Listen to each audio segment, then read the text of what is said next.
অর্থাৎ এখন বাংলাদেশে নির্বাচনের আমেজটা এখন সারা দেশে শুরু হয়ে গেছে।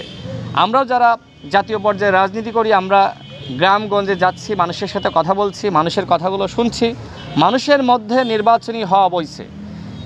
এই অবস্থায় ভারত এবং আওয়ামী লীগ মিলে নির্বাচন বানচালে চক্রান্ত করছে এবং সেই চক্রান্তের অংশ হিসেবে আমরা দেখছি যে পাহাড়ে এক ধরনের অশান্তি সৃষ্টি করা হয়েছে।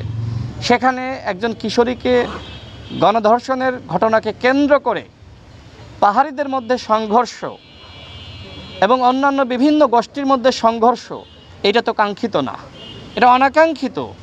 এবং আমরা মনে করি যে সেখানে বিভিন্ন সন্ত্রাসী গোষ্ঠী তাদেরকে অর্থ এবং অস্ত্র দিয়ে সহযোগিতা করছে ভারত চায় বাংলাদেশ যাতে কোনোভাবেই মাথা উঁচু করে দাঁড়াতে না পারে।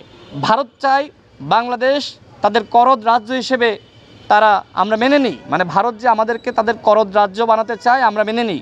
কিন্তু এদেশের জনগণ হাসিনার পতনের মাধ্যমে দেখিয়ে দিয়েছে বাংলাদেশকে ভারত কখনোই করদ রাজ্য বানাতে পারবে না।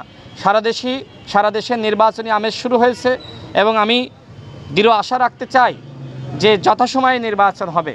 ফেব্রুয়ারি মাসে যারা নির্বাচন বানচালে চক্রান্ত করবে, জনগণ তাদের দাঁত ভাঙা জবাব দিবে। দেখেন, আমাদের ভিতরে আসলে দাবির পার্থক্য থাকতে পারে। আমরা যেহেতু ভিন্ন দল করি, বিএনপির দাবি একরকম হতে পারে, গণ অধিকার পরিষদের দাবি অন্যরকম হতে পারে, জামাতের দাবি আর একরকম হতে পারে। কিন্তু এই মুহূর্তে আসলে নতুন নতুন দাবি নিয়ে যদি আমরা সামনে হাজির হই, আন্দোলন করি, তো সেক্ষেত্রে কিন্তু আসলে জনগণ বিভ্রান্ত হবে।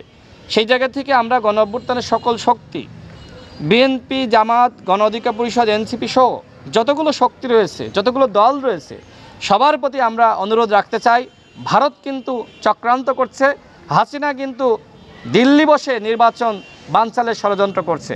সুতরাং এই মুহূর্তে নির্বাচনের আগে বিভিন্ন দাবি সামনে হাজির করে আমরা কি আসলে আন্দোলনে যুক্ত হব? আন্দোলনটা কার বিরুদ্ধে? ডক্টর মোহাম্মদ ইউনূসের বিরুদ্ধে?